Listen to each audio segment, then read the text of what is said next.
All right, welcome back, everyone. We got our Wacky Wednesday crew on, and we got a new guest, Chris Wissing. I think we're going to toss around this idea also of maybe bringing on a new or different school member on every week to join Joe and Lauren.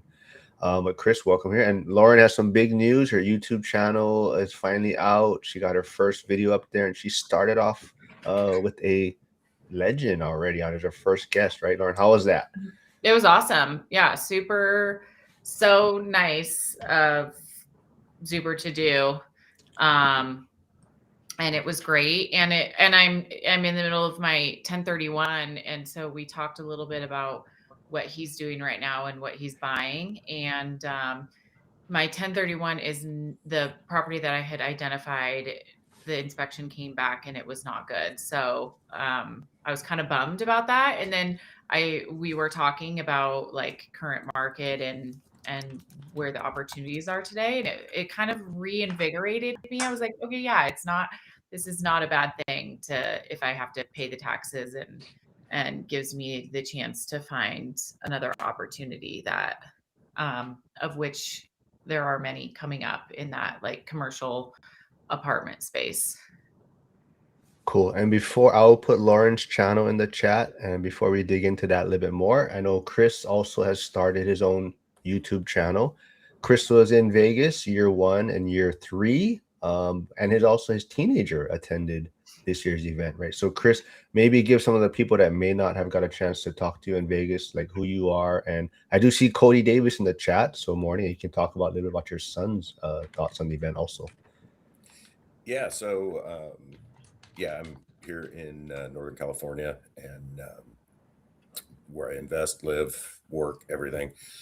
The event was actually really cool, and truthfully, I wasn't going to go, and I told a few people this. I just been in the first 2 years and wasn't going to go this third year, and then when Zuber offered to put out for the teens to come in, uh, was talking with Logan, and he's like, "Dad, I'm kind of interested in this. I'd kind of like to learn more." So I made the choice and got us there. Watching him interact and seeing him get the courage to start engaging more. I've been working with him since he was just a little guy, working rooms and talking to people and whatnot. To see that really uh, come around was just amazing as being a parent. Um, and when I'd step away or I'd talk to somebody, I'd look around and he'd be off and engaging with so many different people. And I just stop and just really kind of admired the whole situation. So that really uh, made it all worth it. Watching him, uh, asking questions, talking to people, socializing, sharing what he knew, um, and just learning. And when you watch kids learning, it, you see him like a sponge, and he was just soaking it all in. And some of the things that he was asking, and like when we'd go to the container park, we were sitting there talking, and it would just be him and I, and the amount of questions and the amount of information that he was craving was just blowing my mind. It was exhausting, uh, but I absolutely enjoyed it. And so there was some stuff where it was like we didn't get a chance to talk to other people the way we wanted to because he had so many questions. He knew he could get information from me, and that really started him off with other people as we were moving around. So it was a really good experience for both of us, and he's still just kind of riding the high on it. And he he went talked to Pace, and Pace took a few moments and actually spoke with him, and he wanted to come up with some sort of question for Pace, and he couldn't quite figure out what he wanted. So uh, he heard him, giving contacts for different zip codes, and he was really impressed by that, by his network. And I said, but you need to go to him and just tell him I'm 15. What advice would you give me? And so that was his question. And Pace kind of stepped back and just almost grabbed him under his wing and just said, "Here it is." So he's really hooked on it now. So we'll see what happens. There's so much opportunity too when somebody goes to an event like this, because he is a teenager. People are so willing to give him information and take the time with him. So it's he's probably getting the most out of it for multiple reasons, because people are like, oh, here's somebody who has their whole life ahead of them and so much potential, and wants to learn. And that's such a unique thing at that age that I think people are super excited to share and get to know him. Yeah, you could really see the looks on people's faces when they started talking to him, and it didn't take long because he actually had engaging questions and information, and people really gravitated to it.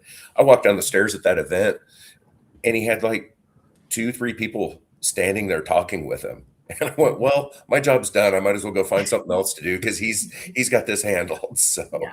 it was awesome. So cool. Like I said, there is Joel, Lauren, and Chris's YouTube channels in the chat. I believe all of them should be streaming also. So go jump over there, Yeah, go to my channel. subscribe. Yes, people are complaining about the portrait mode also streaming at the same time. But I'll tell you what, the portrait mode gets the viewerships way up. So that's the only reason I do it. I do know that it's kind of a pain, but on your mobile device, it looks much better. But let's see. I see Yasik is here. It says, Chris, it was a pleasure meeting you and your son in Vegas. Definitely special young man you raised. Yes. But yeah, let's also, like I said, all of you have a channel. We all have channels. We're all trying to grow it. But Lauren, like I said, we've been pushing you for how long to get it How long have started. you been doing these lives, Mark? Because I think it's been since then, like a couple years. But I think you and Zuber also touched on it, right? He said Mhm. you've done a lot of live streams, but recordings a little bit different. What was the challenge of actually doing more like a recording style than a live stream?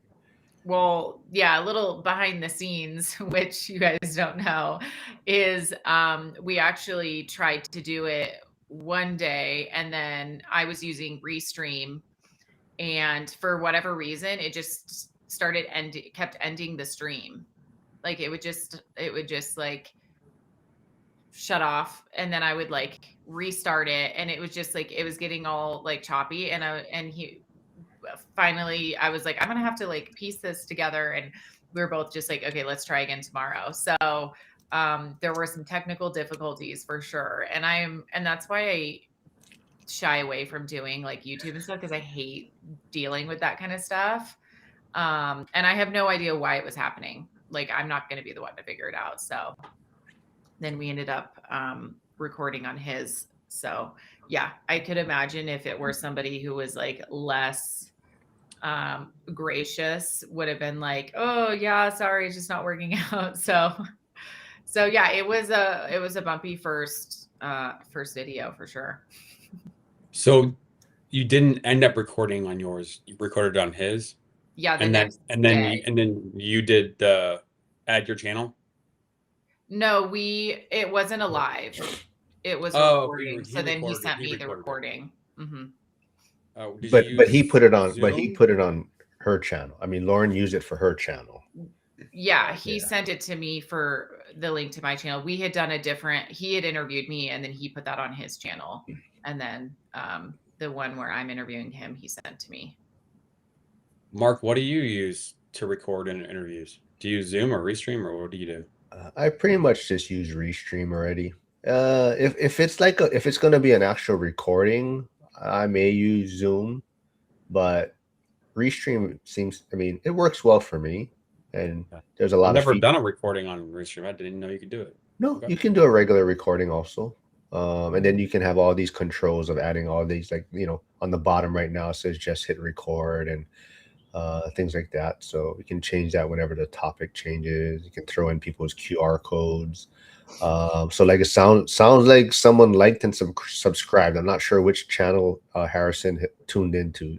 So like I said, Lauren has her channel streaming. Chris has his channel streaming, and your son, right? Do you think he's gonna be at the next event, Chris? Now is that the plan? You think?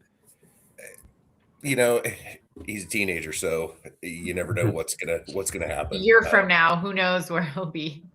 I will say that it's probably a good thing that Zuber changed it from Valentine's weekend, Mm. and around that, we've hit that stage, and Hmm. you know, with him, where it was it was a little controversial for him. It's gone funny for though. Valentine's. We say that about Lauren too, if she's gonna actually be there next year. As of now, she says yes, but that's 1 year from now, right? It is Less a than a- long ways away. No, I'll be there.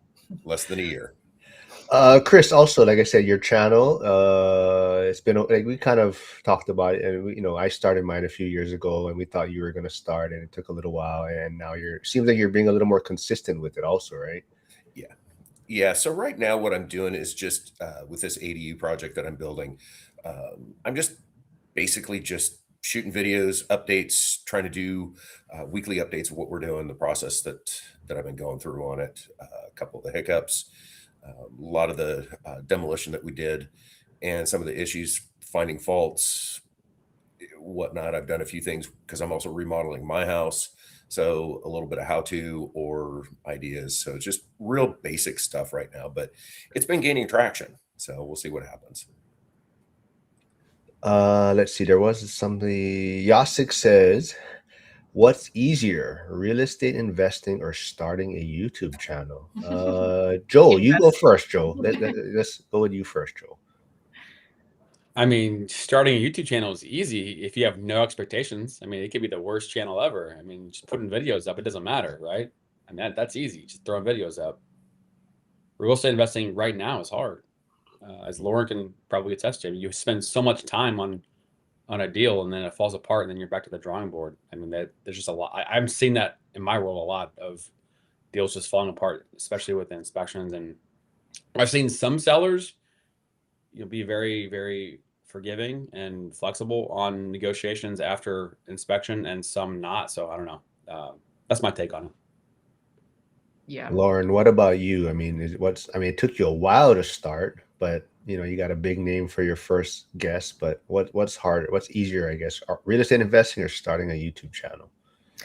I mean, realistically, YouTube channel, but I really want to say starting a YouTube, or I would say real estate investing is easier, but it's not. I mean, it's so much more risk and capital and leverage and all of that, but YouTube is free. But for me, mentally, the mental block, YouTube for sure. Okay. Hold on. Is it? It's not the time. I mean, it's putting a video up. It doesn't take a whole lot of time. Is it? No. Is it the? What is it? What's the block? It's more like the consistency of it, like having to constantly be doing it and thinking about it. Like real estate investing, I can see the value in it. Like even if it's not instant gratification, because you like buy a house and it takes time to renovate, like with everything that you're renovating, you're adding value there, and ultimately you're like learning and growing and getting close to your goal. With YouTube, I'm just like, oh, I have to think about this. I'd rather be working on my real estate stuff. Before I dig into that a little bit, Chris, for you, real estate investing or starting a YouTube channel? Well, I've been doing the real estate investing thing a little longer than the YouTube thing. Yeah, I think the real estate investing is it's easier, but that's where the passion is. That's the YouTube thing. It's fun. It's just a new learning curve and trying to figure out all the little hiccups. I mean, this restream thing caught me off guard. Never heard of it. Never dealt with it. So it's just something new to learn. Just like anything else, it takes time. So I think that's part of it too, right? Real estate is a little more, it's a little bit easier blueprint, and it's a little bit easier to see results or determine your results. Where YouTube, Nick Bitcoin on Saturdays, he was just talking about how I think 90% of people don't get to 100 subscribers, and you're always like why is this person's video have 100,000 views and my video on the same thing has like 10, right? So you're just always wondering what's working and what's not. But I do see Brady Morgan, who does have also a pretty big YouTube channel, talking about his method of reaching financial freedom, but he likes to use OBS for live stream and recording. What is that? I don't know. It's just another platform because so even like YouTube, I think it has a link. You can link to OBS to stream on. I mean, not I YouTube, haven't but even heard of that Zoom. Yeah, you can use Zoom through OBS to stream from. But Brady also came out with a book. I don't know if I have the link anymore, but Oh, wow. yeah, it's, shoots. Brady, if you are still here, put the name of your book in the chat. But basically, it's kind of his strategy of using 15-year mortgages, buying a property for 15 years, one property each year for 15 years, put them on 15-year mortgages. So by year 16, the first property basically is paid off. Well, I better not say too much. You got to buy the book, I guess, to know what the strategy is. Yes, Lazy Knit Girl, you may ask a question if you want, if you're still here, but please subscribe. I'll put everyone's channel also in the chat. Frank is here, who also probably knows the struggles of starting a YouTube channel. He's starting to find his little niche. I love his kind of van confessions that he's been putting out there about the struggles of the first 5 years in real estate. But he says, I guess it's for you, Lauren. What type of guest subject matter will Lauren be going for? I mean, all real estate and related. I'm gonna have Emily on, and I definitely want to have like more women on, as many as I can find, because I think that especially if you're like a female watching YouTube channels and you just see like, I love that Emily like does the construction. I'm like, it's great. That's great for male and female. So yeah, I will probably have you guys on. I mean, it's all going to be real Did estate she related. just say probably? Probably. We'll see if there's time in the roster. Throw a wig on, some lashes. No, I mean, I Market a definitely, bikini. yeah, I think it'll start with whoever is willing to share their time, honestly. I feel like we've been penciled in. Yeah. Brady says starting a YouTube is easy, growing it is harder. Still easier than real estate though. Yeah. Yasik says, I see a few things as a struggles with YouTube, putting yourself out there. I think that is probably everyone's biggest struggle, is just getting themselves out there and staying consistent with content. First, real estate is more behind the scenes with its own daily struggles. Yeah. Mm-hmm. But that's also why I enjoy the live streams. It's a little more just kind of, we just kind of sometimes just shoot the shit, have fun. Now that I have consistent people coming on, it's a lot easier. And then, like I said, Wednesdays, tossing around the idea of maybe showcasing a new person in Skool that wants to come on and jump on here and maybe get a little comfortable in front of the camera. And it also gives you content. So anyone that's on, you guys are always free to just take these streams and cut them up yourselves and use them for your own content. But that's up to you. I'm not going to do that for you guys. You guys got to do that yourselves. But you do kind of do it for us still. Yes. So just if I ever tag you, the easiest thing is you just share it also, right? Or if I invite you to collaborate on the post, you just share it also. That's a way to put content out for yourself or your page also, right? Go ahead, Joe. I was just gonna say, in terms of growing a channel and like deciding to put yourself out there and what to talk about or what to dig deeper into.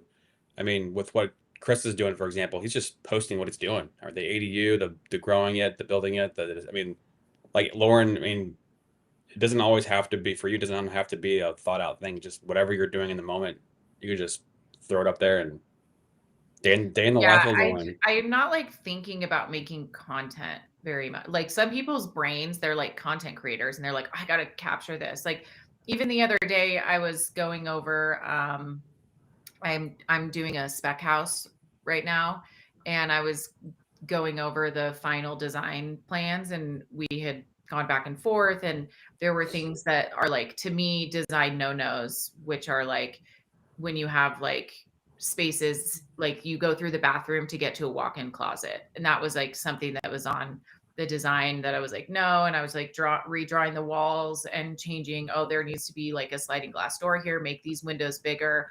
And I was like, this would be great for content, but I actually just need to get this done so I can move on to the next thing. So like, it's not, I feel like I have so many things that would be so great for content, but I'm just like not content creation minded, because I was also like, I should make content right now, but I really don't want to. I just want to get this done and move on to the next thing. So I might go back. Those are things that I should like probably go back and do. Like, okay, here are the drawings, and figure out how to.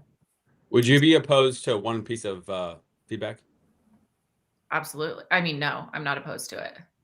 Oh, I'm saying, like, give me the feedback. like what you just said, but like that's content. Like, I'm so damn busy, but I'm gonna just tell you with the camera in front of my face. You don't need to show anybody the picture or the viewpoint. This is what I did in 13 seconds. Yeah, I was Like gonna say that just builds the habit. I was Really? gonna say I feel something. like you have to like show people what you're doing. Maybe in 2027 or next month, but like right now, it's just Okay, building the gotcha. habit. Okay. All right. I like that. That's great feedback. Yeah, something you can do too is just video when you're like, let's say you're looking at your layout and you're like, oh, I don't like this window, or I don't like this closet stuff, and you pick up your phone, record it, and as you're doing it, just record yourself doing it, and then you save it, and then when you have that moment, whether you're traveling or whatever, and you have that moment, you can be like, you know what, I'm going to upload this stuff, and just boom. But there's stuff with mine. I'm walking through. I'm like, oh, this is kind of cool, or why did they do this? This is absolutely ridiculous. And I'll just grab my phone because it's always in my pocket. And as I'm sitting there looking at it, I'll just record what's going on and kind of deal with it. And there's been a couple of times where I've actually come up with a solution as I'm talking about it on the camera. I'm like, okay, perfect.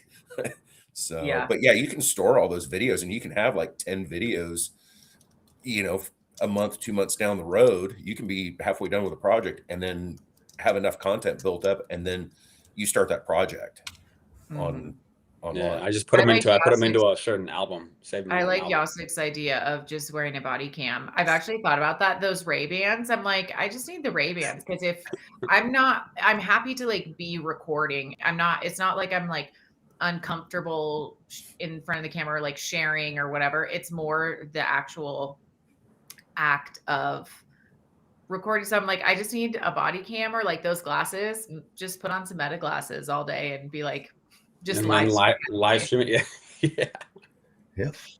Brady says, I hate making content, but I really enjoy teaching and helping others, so it's worth it, I guess. Yep. So also, Lauren, I mean, I was teasing Joe a little bit yesterday on the live stream, saying he's a groupie now of the one rental at a time. I know Joe was there in the live, but you're a little bit maybe newer to the community, also, Lauren, and you got to talk to Zuber, interview him. Do you kind of have a better understanding? No, like a better understanding of his background and your thoughts, and kind of maybe why he's built such a good following, I guess, in a sense.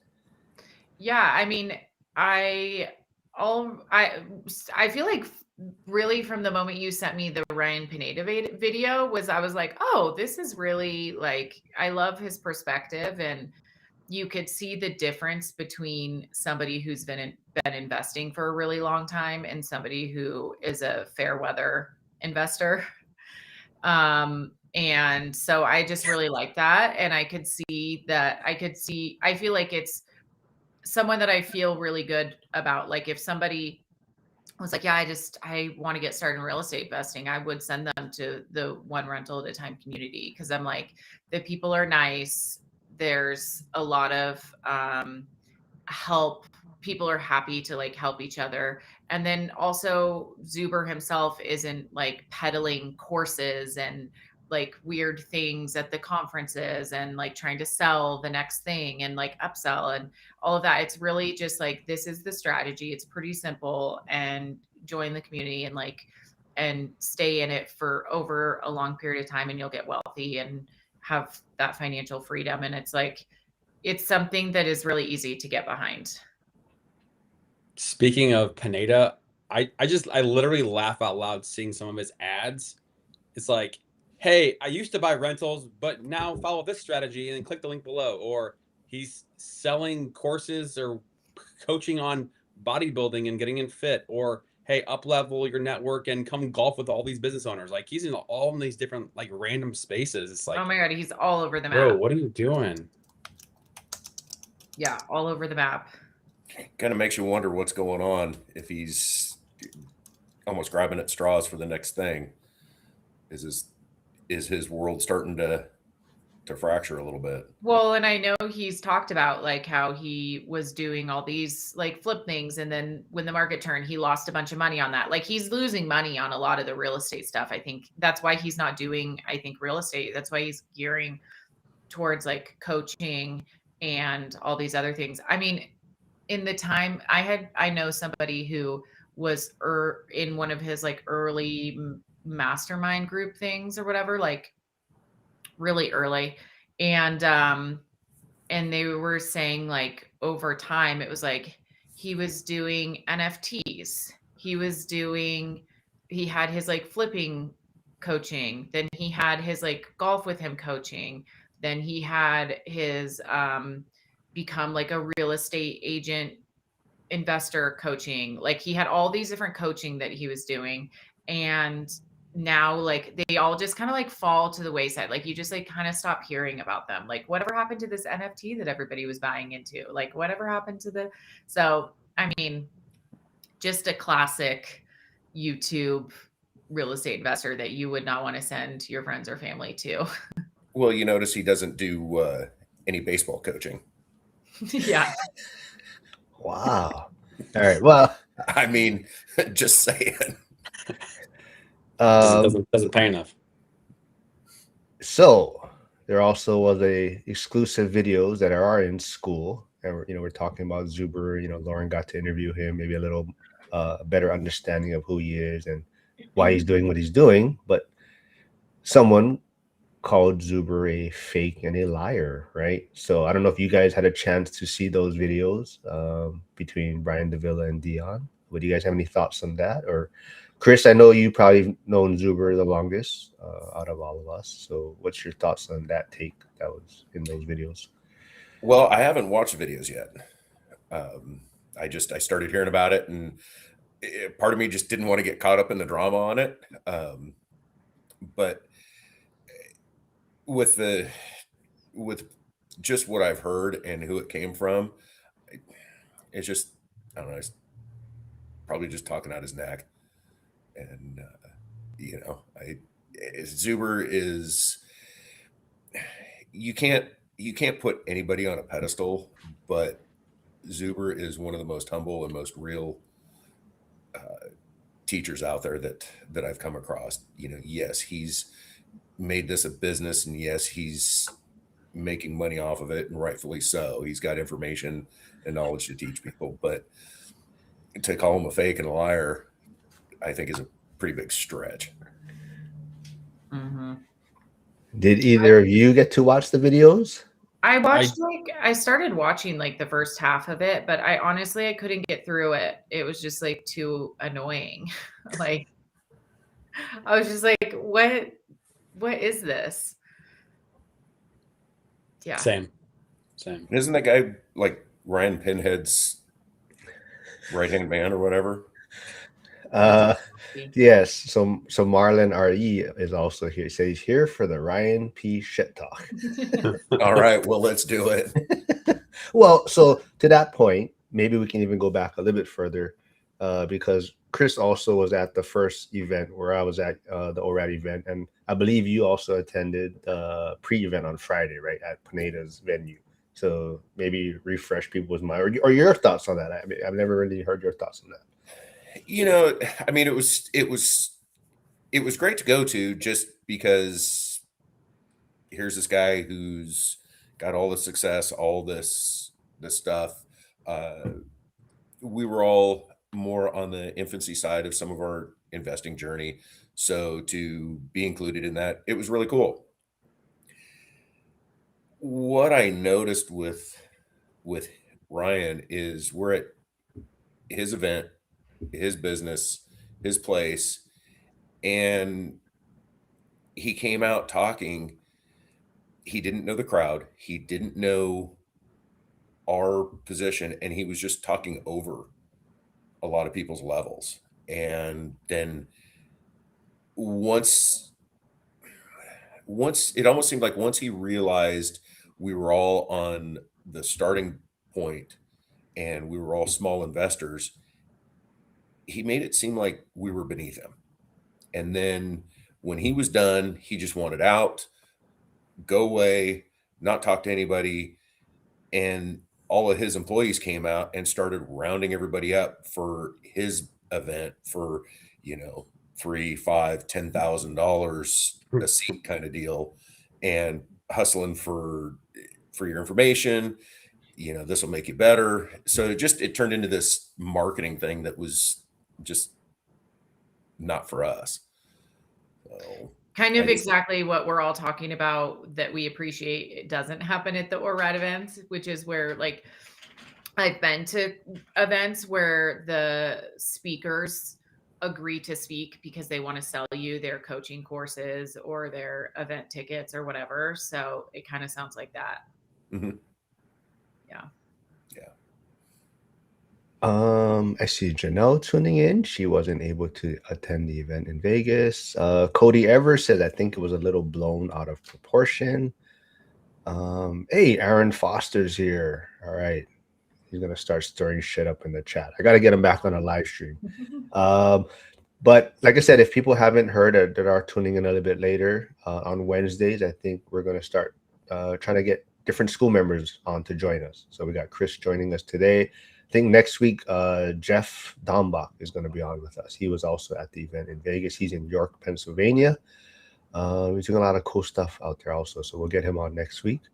But yeah, I definitely think that, hey, I see Ryan Ruff here. He had a great presentation, him and his wife. Day 2, I believe, in Vegas. Was it day 2? Yeah, day 2. They had a great presentation. So, but all of those will be kept on Skool finally. So I think a lot of people were pushing for that for a while with the Skool community, as everything being kind of a little exclusive, having all the videos on there.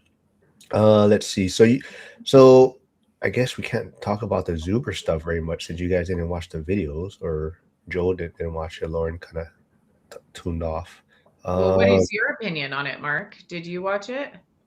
I think, well, so I agree with both sides. I think Brian actually does make a lot of valid points that people are entrepreneurs. You can make a lot more money that way. And sometimes that's what you have to do to buy real estate, right? You know, if you're just going to buy a cash flow real estate that makes, you know, $200 a month today or whatever, it's a little bit slower process, you know, to acquire the down payment, and you know, depending on how much you're making at your W-2. So you may have to find ways to increase your income, and that could be from flipping or wholesaling to get the money to buy your next purchase, right? So I do see valid points on his side. I just think his attitude about it and not willing to listen to the other side, and just he's very whiny, I guess would be the way I would put it. Just his kind of immature approach to, you know, every time Dion was trying to say something, he's just like, yeah, yeah, yeah. You know, he wasn't there to listen or even listen to the other side, right? And I think that was my biggest issue. And I think the biggest thing to me, and I think a lot of us, you know, when you call, you know, Zuber a fake or a liar, I think a lot of people in the community would kind of take offense to that. You know, we all kind of know Zuber pretty well, and he's like an open book to a lot of us. And I think when you say something, and you know, Zuber even gives time to Ryan and Brian, right, to be on their channels and make content, and then you come out and say something to that extent that this person is a fake and a liar, and it's, to me, yeah, I think that's a little.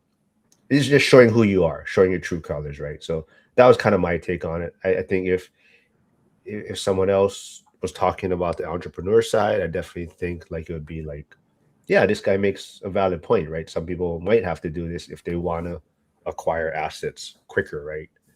Yeah, which I think nobody disagrees with. Even Zuber's like, yeah, I'm not saying you're going to replace your income and become financially independent in a few years of real estate investing. And that's where I think it gets into like, to me, like when I was watching it, I was like, we're getting into like semantics here, where we're on one side, somebody is saying like, you should invest in real estate. It is a good thing to do. Over the long term, you will eventually make money and it'll be a positive for your financial freedom. And then the other side, someone's saying like, real estate's dead, don't do it, because you can't really make money in it today. But yes, if you give it enough time, over time, it will make money. Like essentially they're saying the same things. It's just that they're getting caught up, I guess, or I don't know. It's just, yeah, you're right. It's really just the attitude. Cause I feel like actually the message is the same. Like everybody is in agreement that you shouldn't go into real estate thinking you're going to be financially free in 3 years. And I think that the reason why, Brian and Ryan, is that their name? Brian, that was his name, right? To keep it simple, it's Ryan and the bald guy. Okay, And Ryan then and the Dion. bald guy. The And bald the guy. other bald guy, Dion. He was, I think the reason why they get so caught up on it is because they were peddling this for the last, like through COVID. Like they're the ones who've been saying, you should start doing real estate. You could be financially free, quit your job, get into real estate. And so I think that that's where like the issue comes in, is like, they're the ones who are saying that. And now they're saying like, oh, that's dead, don't do that. So they're like kind of almost combating their own message. I feel like it really has nothing to do with Zuber's message. Well, and it's like they've been saying, everybody who started during COVID and caught that wave up was successful. Like it was not hard to go buy a house, flip it in 6 months, and make a huge amount of money. And that's what those guys did. And now they can't. And what they were peddling isn't working. And now they have to find something else. So all they're doing is just, the next big thing. Yeah. And this is something that Zuber and I talked about in the video, which is if a YouTuber is telling you something different than what they were telling you 3 years ago, then they didn't have the experience 3 years ago to be talking about what they were talking about, which means they probably still don't have the experience today to be talking about what they're talking about. Yeah. And like the one thing that I put out yesterday was a post about somebody that I helped out a couple years ago. They use down payment assistance. So no down payment, seller cover all the closing costs. They buy a house, have a couple of roommates, and then 2 years later, they've got equity built up, values go up, appreciation, roommates. Like they just created net worth out of thin air. But like that's the perspective of somebody just starting out. And if your expectation is, hey, I want to go buy a $1 million apartment complex, you got to have a lot of money to be able to do that. So I mean, again, those are two different, very much extremes. I think it depends on the perspective of the audience and who you're talking to. And those guys, I mean, we've talked about it before, Mark, that those guys have big operations and probably large expenses. And so like they're just constantly on the rat race trying to get the next wave. And they didn't buy and hold, I don't think, in anything. Yeah, absolutely. I think, a part of it, like you said, how much their overhead might be, even I think Adrian Hernandez, who spoke at the event, was very transparent and honest about kind of his maybe struggles in real estate the past year, to some extent, on how the real estate market went. But if you saw his recent talk with Zuber, I swear he was saying his overhead for his team, brokerage, his real estate kind of business operations, I could be wrong, but I swear he said like $300K a month. I don't know. I like I said, you got to go watch that video. But his overhead for who? Adrian Hernandez. For Adrian. Yeah, he has a very high overhead. For his team and everything, right? So probably his lead generation and whatnot. But Joe V, who hopefully will be able to attend the event now that it will be in January, said I watched both, wrote a comment but didn't post. Brian agreed to talk with Dion for the sole purpose of fighting and arguing. Yep. So I think what happened, from my understanding also, is a lot of people felt Zuber was ambushed or set up in that original interview on Ryan's channel. So I think, as friends, Dion folks wanted to back up their boy, and Dion wanted to schedule a sit down with Brian to discuss, you know, his take on real estate and his kind of operations. So that was that first video, and then I think Brian actually left the facility and then decided, hey, I want something for my channel, and that's where that second video came from. And then he returned, and they set up that other interview, and where it got a little religious and that type of stuff. And because he also has a religious channel, right? So I think that's also why he may have started veering it towards that take on things, which probably upset a lot of people also too. Like, how are you going to bring that into this type of discussion? Brady Morgan says real estate is not a get rich quick anymore. Maybe that's what they were arguing, and it's not supposed to be. That was an anomaly. Yep. Frank, old guy REI, said, I've never seen a more childish adult. Yeah, I think a lot of people would take that sentiment. I was thoroughly embarrassed for him. And yeah, Jason says dead on, Frank. Let's see. Yeah, I don't know. So let's see. So Chris, I guess, how's your YouTube channel going now? Like, how many subscribers are you at? I mean, it's like you said, it's growing slowly, right? Yeah, it's growing. Let me just take a look real quick, because I know I picked up a few over the weekend. So yeah, I picked up a couple. I'm at 61, 62. Is your son is he, because they're a part of it too, right? Like, they're on the videos and doing the work too, right? Do they enjoy making content with you? My oldest one, he doesn't care. The younger one, he's like, Dad, I don't want to be on camera. Really? But yeah, and what's funny is the youngest one wants to do like all of his own vlogs and all this other goofy TikTok stuff, but yet when it comes time to my end, he's like, nah, ain't having it. So, but yeah, no,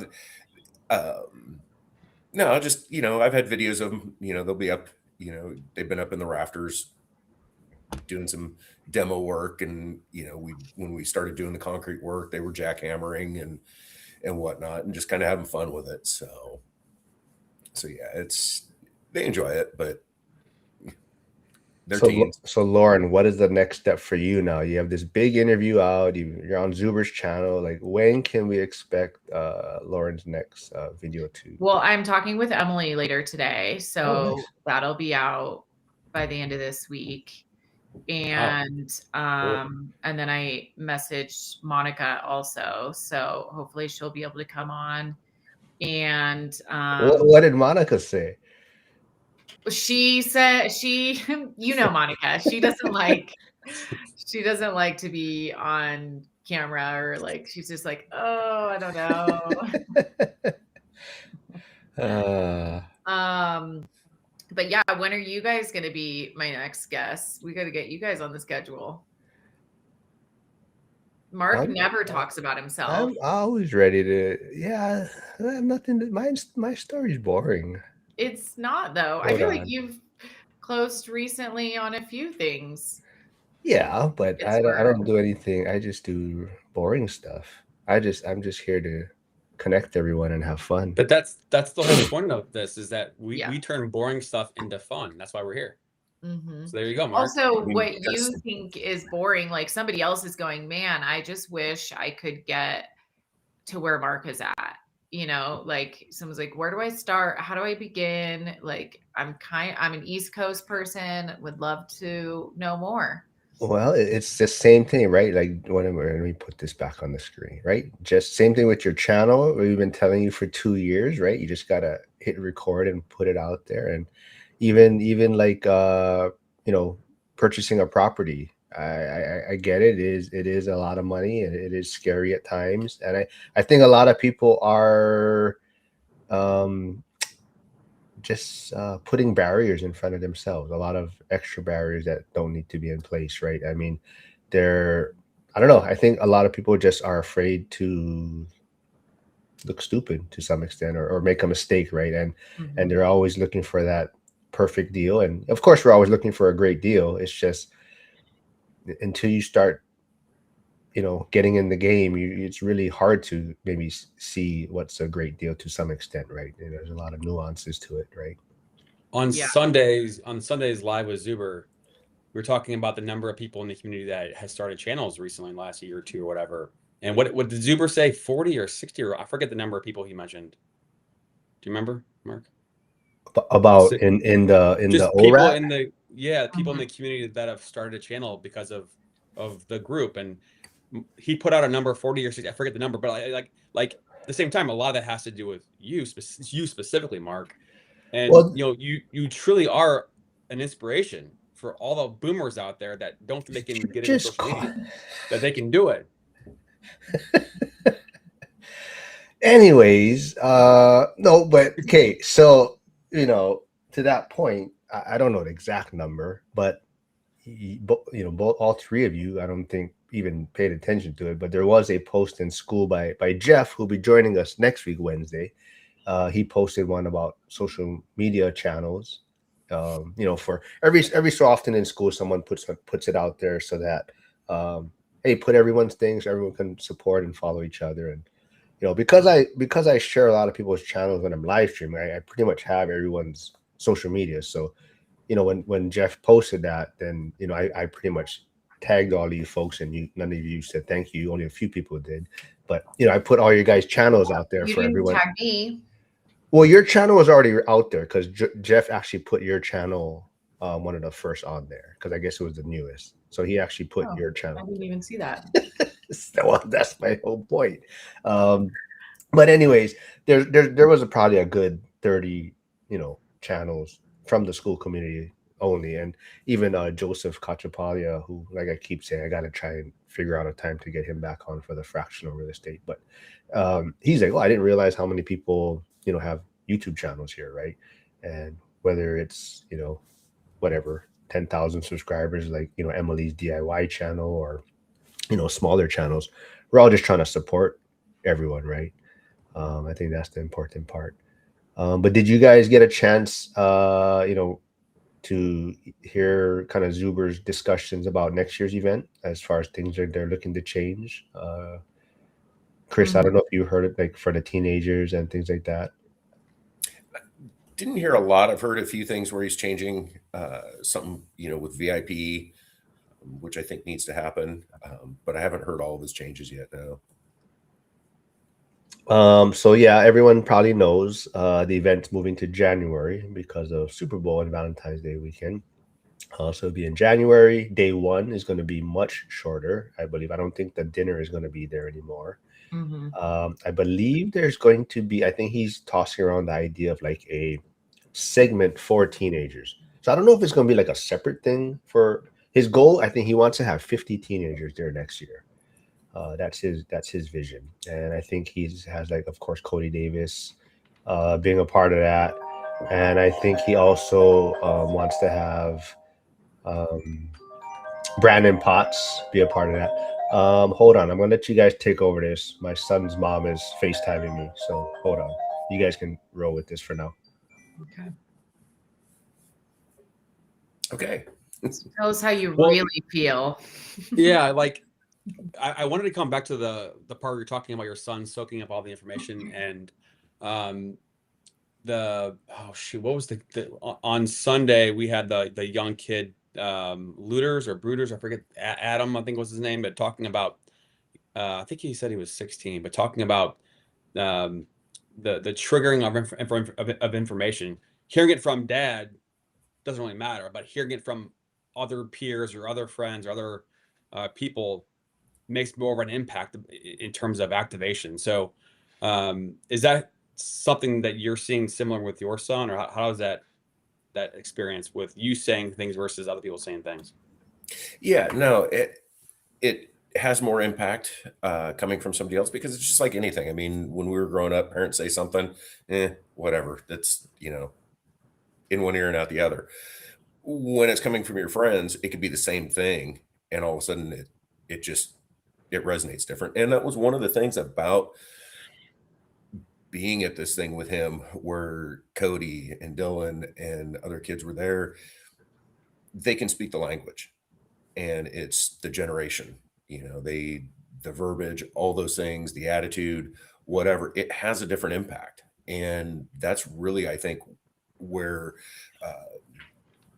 some of the I guess the strength can come from with these kids, and get through some of the hurdles. I know some of those kids were walking around kind of like, this isn't cool like I thought it was, or whatever.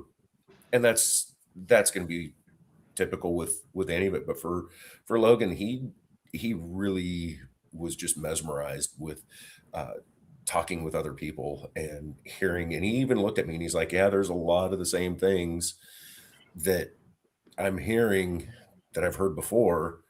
But then there were also plenty of things that he was hearing where he's, some of the stuff that Cody was telling him was 180 from what I've told him. And I'm like, well, that's investing. There's no one direct path. It's finding that one that works for you and you understand, and that resonates.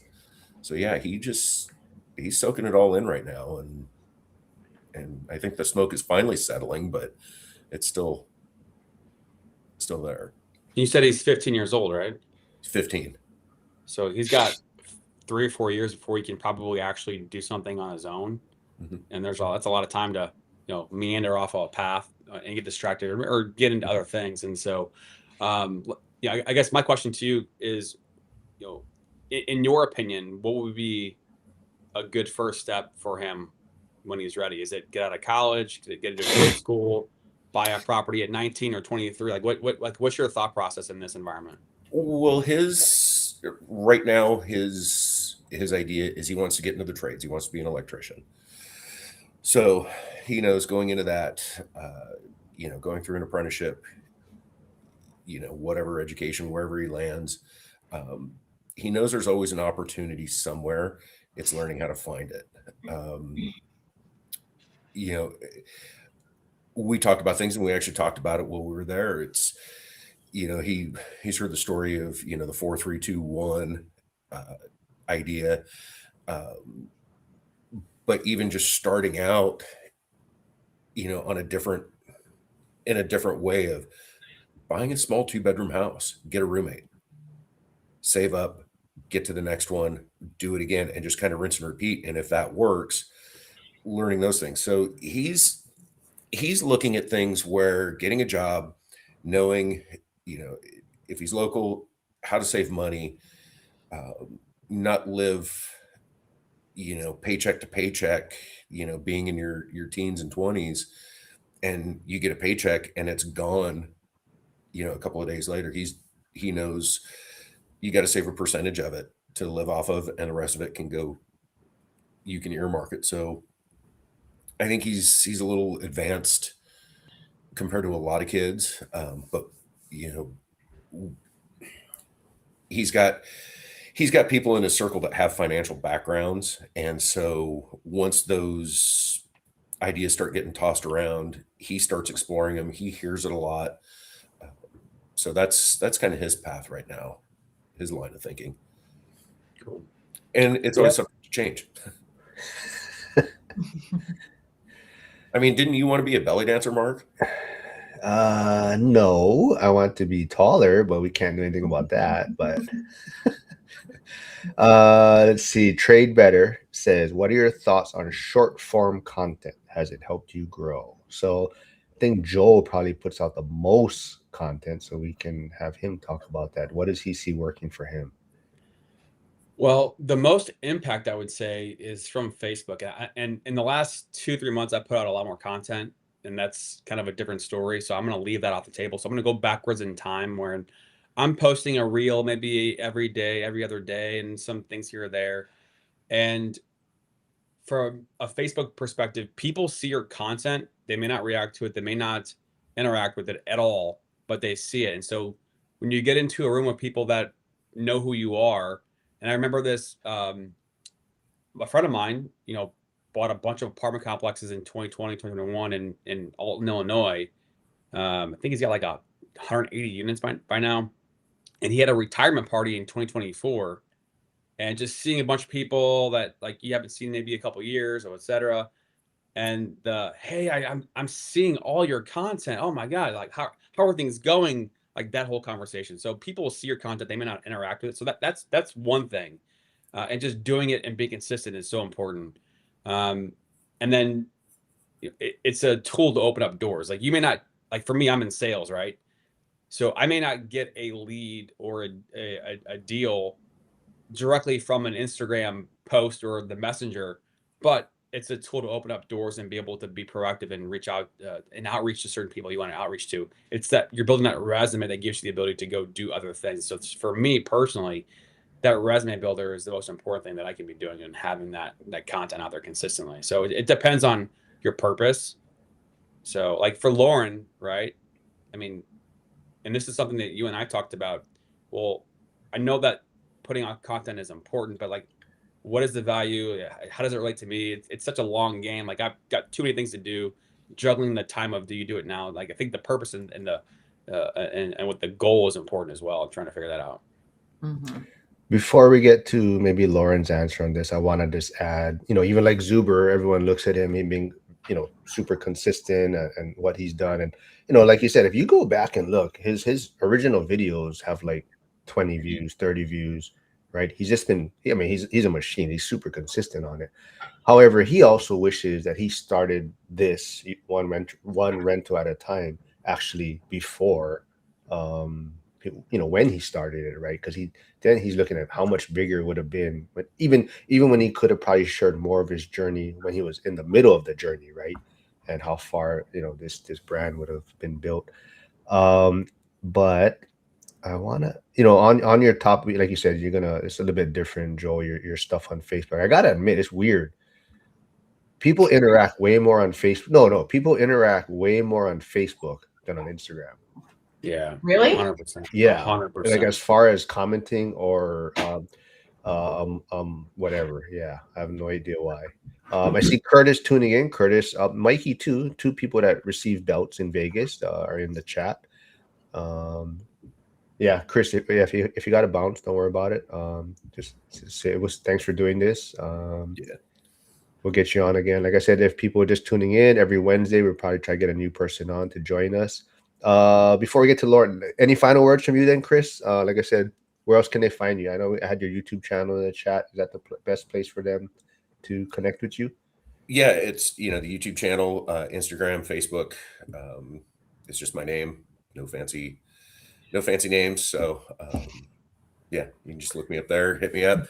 Ideas, suggestions, just likes and follows, and I've been trying to push you to start the Elf on the Shelf thing that you had before going, but you never followed up on that. But yeah, they kind of burned out. Everybody else started doing it, so All right, man. Good seeing you again in Vegas. Hope to see you in Logan year 4. But yeah, we'll get you on again in a few weeks or something. Thanks, man. Okay, sounds good. Thanks, guys. See ya. See you, Chris. Bye, guys. Like I said, Curtis got new mics. Let's see. Can you highlight Yasik's comment? Hold on, let me get Chris out here. Okay. Shoot. Where the hell did the chat go? Which one? Oh, this one, I think. No, the one above that. The one above that. Above that one. Let me see. Joe calling me old? Which one? Oh yeah, that one. I'm not sure. Anyways, let's move on here. What were we talking about? Hold on. He's asking about the Lauren. Oh, here. Harrison's asking, Lauren, what has been your biggest selling point to women for getting interested in real estate?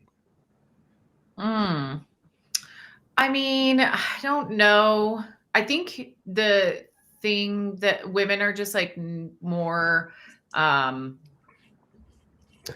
don't know if like afraid, but it's inherently the trades are very male dominated. And so I think the scary part is that a lot of women are not that handy. So they're like, if something comes up, how am I going to fix it? Is somebody going to take advantage of me by giving me quotes that are unrealistic and overcharging me? And so I think it's scary. It's like the same feeling that you get when you take your car to the mechanic and you're like, I have no idea. So I just have to believe whatever they're telling me. And I don't know if it's true. And so I think the best thing you can do is educate, because the more educated we are, the higher baseline knowledge that we have, the more comfortable we're going to feel. And I grew up with my whole family is I have brothers and my dad are all in construction. And so I grew up like building stuff with my dad, or like just little stuff. And I'm not handy at all like Emily. Like she does her own flips and stuff. I don't do that, but I'm comfortable in the trades talking to somebody about like flooring, and I'll ask for, if they ask me the square footage, I could measure it. So I think just getting more education and showing them that women are doing it. And I think when we see people doing things, we go, oh, they're doing it, I could do it. So it's just knowledge is education. It's with the same for everything, I think. Just showing more people that are doing it and helping people have the confidence that they could go for it. And then creating a community where people can ask questions like, hey, this came up, does this seem right? That's huge. I see Hugo tuning in from your channel. He says, good morning, winners. So hopefully Lauren is kicking up her subscriber count. There's another person you Is can. that 30? Yeah, you're moving up quick.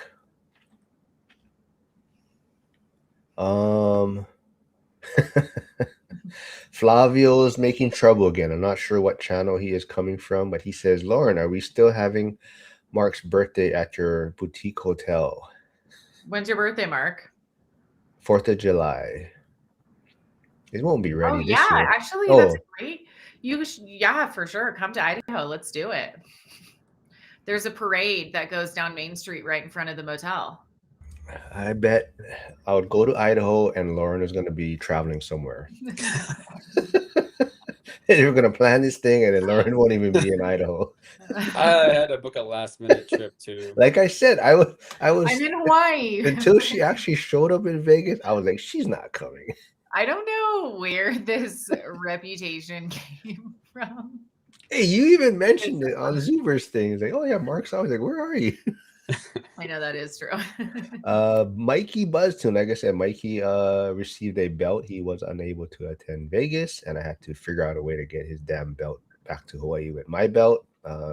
Stuffed it in my carry-on and freaking broke my wheel on the way home. But he says, what was the last hard conversation you had in real estate? Ooh. I don't know. Joe, Lauren, you guys got anything on the top of your mind? Oh gosh, like yesterday. I was gonna say, yeah. Well, so I have two actually. One is speaking of like being a female in real estate. One is this cabinet maker who like refuses to talk to women. Like he like doesn't think that women should be in the trades, or I don't know. He just that very stereotypical kind of guy. So that where I'm just like, wow, it's 2026 and we're still doing this. And then another hard conversation I think is well, the reason my deal fell through is because I had made an offer based off of the units being turnkey, and the seller was like, yeah, everything's updated, it's turnkey, you're not going to have to do anything, we renovated it beautifully. And then we did the inspection, and literally the house had so much rot on one side that you could push your finger through the siding. And so I'm like, this is not this is not at all what you guys said it was. You guys are going to need to come way down. Like that asking price is ridiculous for the amount of renovations that have to come in. And I think that that's where it's hard to find a deal right now, is because we are bridging what sellers' expectations are for what they can get for their property and where the market is at and what it's willing to bear. And so we're like kind of bridging that gap between like COVID and expectations of how the market was then and how it is now. And so there's going to be a little bit of like a lag time there. And I think we're kind of in that lag time. But I think that sellers will start to realize that and become more amicable to negotiation. Before Joel maybe answers, I would just crossed my mind real quick. I want to bring it up before I forget. So, Lauren, for like your channel for your content, I don't want to tell you this because we do it on Wednesdays, but the ladies of ORAT are also going Wednesdays at this time in Skool. I know, I saw that. That would be probably a good place for you to get people to, you know, like if you want to find people for your channel, like females in this space. Mm-hmm. But then you'd have to make a decision if you're gonna do No, I this. know. I saw that because I was like, oh, I'm gonna look now that I'm in ORAT. I'm gonna see when the ladies of ORAT are, and then I was like, oh, it's Yes, Wednesday. so they are going now. I think Jen, I don't know. Have you ever been on with Hold It with Jen? Hold It with PM Jen? I think she'd be another great one for you to get on your channel. She's Wait, is she in school? she's not in Skool, but Oh. she did go to Vegas. Jeff Yeah. is actually Jeff Dombach, who'll be on next week, is the one that actually introduced Jen to me, and then Zuber saw her, and Zuber asked her to be on his channel, and um, I have a good feeling she might be speaking next year, but I don't know. We'll see. But she would be a great one to have on. And if people are tuning in late to the live stream, we've kind of talked about. I think next week we will be. I mean, not next week, but we're tossing around the idea of bringing on a different Skool member to join us every Wednesday. So if you guys think that's a great idea, put it in the chat. And if you want to be on, message me and let me know. But like I said, next week Jeff will be on with us, joining us. And then after that, we're probably looking for other people to join us on Wednesday. But Joe, back to the question of having your last hard conversation in real estate. You know, it could be your portfolio, or it could be even someone reaching out to you for a mortgage, right? Yeah, I mean, I just had a low appraisal for a client. It came in, you know, $65,000 low on what they thought was 400K. I mean, there's not many comparable sales out there. Where was a duplex? So what do you do? I mean, they paid for an appraisal, right? I mean, so that's just a tough situation. On the flip side, kind of going back to Lauren's conversation about, you know, the property being turnkey and then having inspection issues. I mean, I had a client go under contract for 290 something on a quadplex, and had some issues with with the inspections and roof and this and that, and they came down like $42,000 on the price, which was just massive. But that just shows there are some sellers who are very, very motivated, and they know that if they don't get this deal, it may sit for longer. So it just depends on the situation. And if you don't get the right deal, it sounds like for you, Lauren, and that conversation with Zuber, that, okay, be patient, find the right deal. And that's just great advice.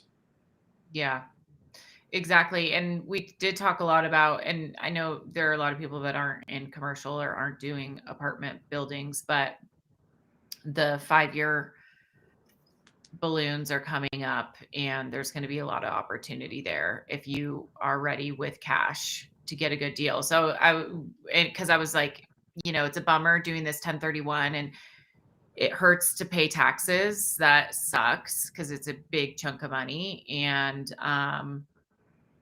then when we're talking about it, it's like, yeah, but if you can buy a really distressed property because you have the cash and offer them like, here's cash, you could make that difference up in the purchase of a good deal.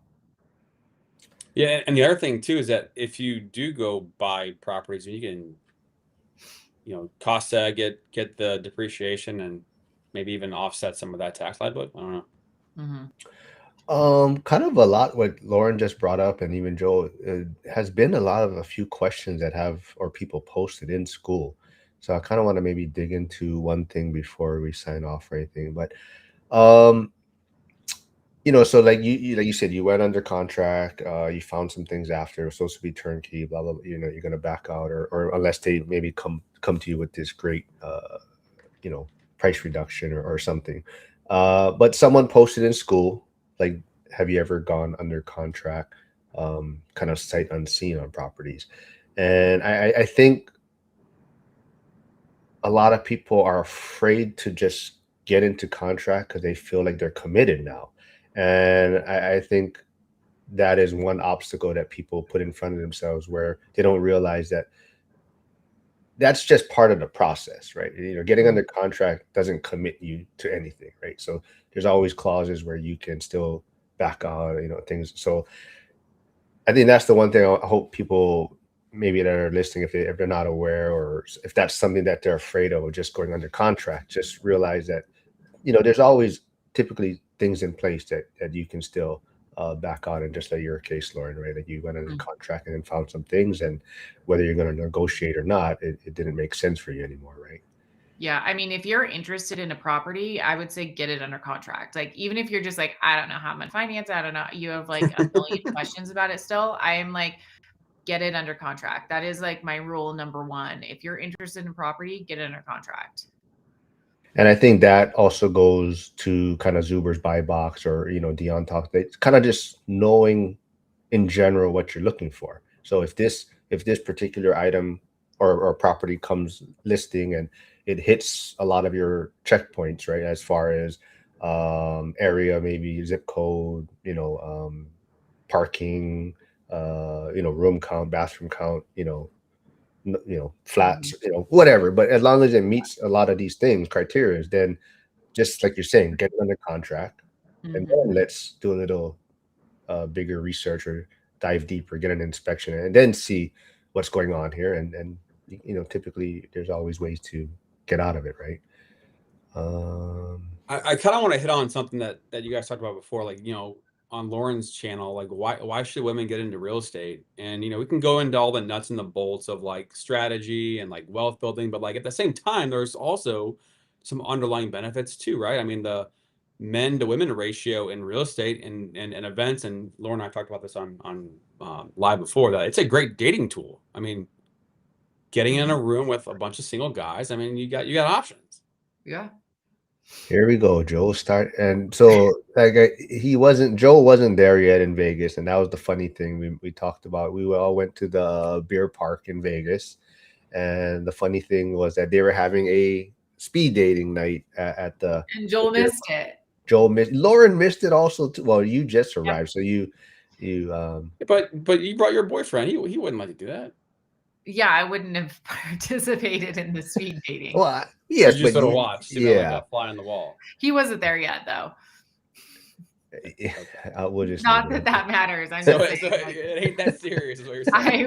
I would not. I was gonna leave that off the table. It ain't that serious. That is not what I'm saying. Not what you said. That's what you meant. No, that is not what I meant. Look at Joe is the one making trouble. I will leave it at that. No, I would. Mark, you're lucky that I keep it at a minimum on this channel, because I am a troublemaker. You are. I would love to be the hostess of the speed dating. I feel like I would be able to organizer. Yeah, I would organize it. I could really, while we're there, I'm on the mic, keeping things interesting. All right, move it along, buddy. She's not into it, buddy. Just not that into you. All right. Harrison says yes, definitely a fan of Skool Member Wednesday. Yeah, so we'll get that going. So like I said, Jeff Dombach from York, Pennsylvania will be joining us next week, and we'll see who else we can get on. Harrison, we'll try to get you on. Yasik, I'm sure Yasik will come on. Curtis, yeah, we'll try to get someone new on every weekend. We can talk a little bit about what they're working on, and just like Joe V, big news. I don't know. We'll leave it at that. He might be having a new career opportunity, so Joe V can maybe touch on that shortly. But let's see. Let me think if there's anything. Hey, Brett is here. Brett, it is anything you want. So Brett, we'll get Brett on, but he's kind of camera shy. I believe he's a firefighter. I don't know. He says he is, but he's never doing anything. So I don't know. He's in Milwaukee, I believe, or somewhere in that area. They didn't miss the container park had the pole dancing. I don't know if you guys saw that. Yeah. No, I didn't. You didn't see that? Oh yeah. No, wait. That was Saturday night. Oh yeah. Gotcha. Yeah, no one from our group participated. Yeah, Hyder. We got to get Hyder on here one day also. But yeah, I don't know. Anything else you guys want to wrap things up with? Like I said, so Lauren, are you editing or just no edits like Zuber? So you're interviewing Emily, I believe, today, you said, right? Yeah, probably won't edit. Did you make that thumbnail yourself? The one on your video with Zuber? Mm-hmm. Nice. Wait, you made Yeah. a thumbnail? Mm-hmm. Oh, damn. Hey, Lauren, would you say that you're a good multitasker? Depends on what the multitasks are. If it's making content and doing something else, no. If it's talking on the phone and doing something, yes. Okay. Because I mean, I feel like, Maybe, you know, and- men are typically not as good as women at multitasking. And Yeah. like real estate, there's so much shit going on. You got to be a good multitasker to be able to handle life plus real estate. So like that's a advantage that women could potentially have over men on Mhm. real estate investing. On the flip side, like house hacking, I think is probably less optimal for women dealing with roommates, or if it's a multifamily living in one unit and having like random strangers renting the other unit. So that's a disadvantage for women, unfortunately. Yeah. So Yeah, I what feel advice like- would you have to a woman if they wanted to get into the first deal, like right now? What would you do? I still think house hacking could be a good option. I mean, you can also do like a females only. Like you could have one unit rented to a single mom and her daughter. You could rent to, if you're younger, like your friends or college Yeah. students, or I think there are ways. But I think house hacking is a great first property. But not in Idaho. I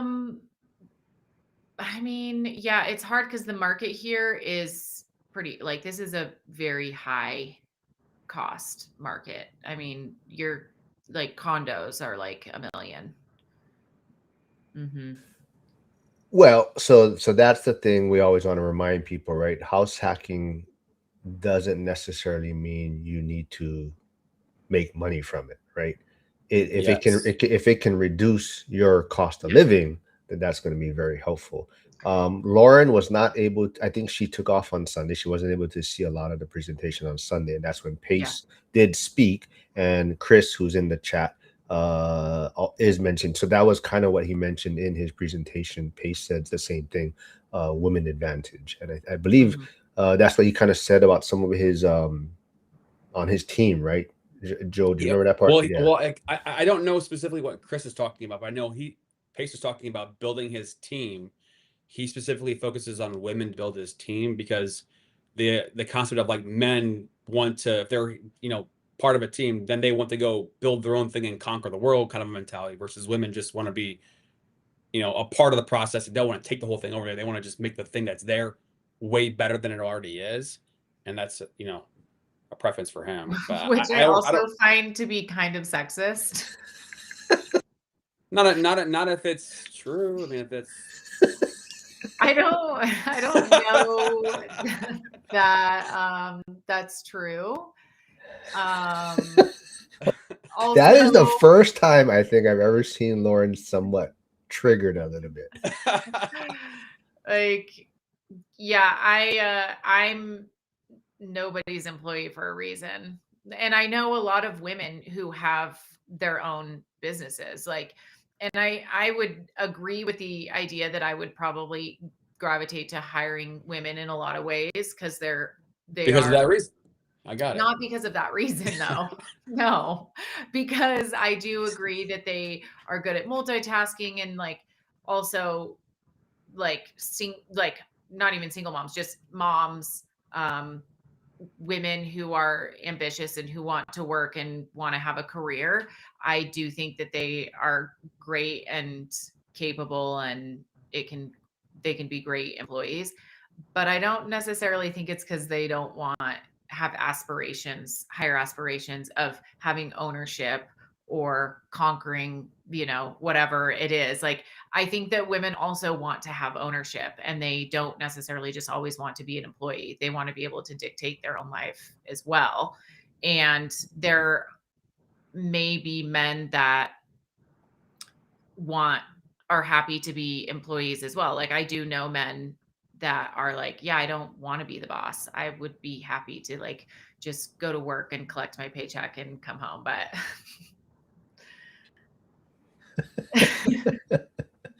yeah, I mean, I don't know. I feel like that's a little bit sexist.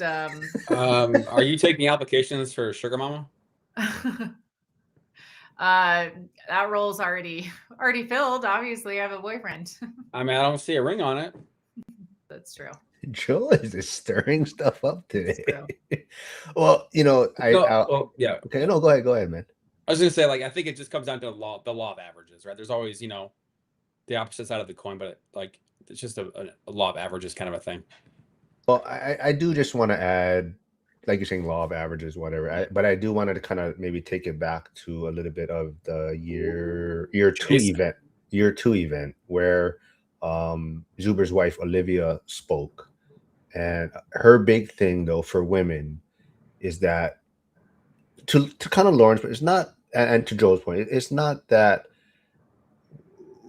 females or women conquering the world type of thing, but be involved in it enough to know what's going on so that you're not reliant on the man or the male.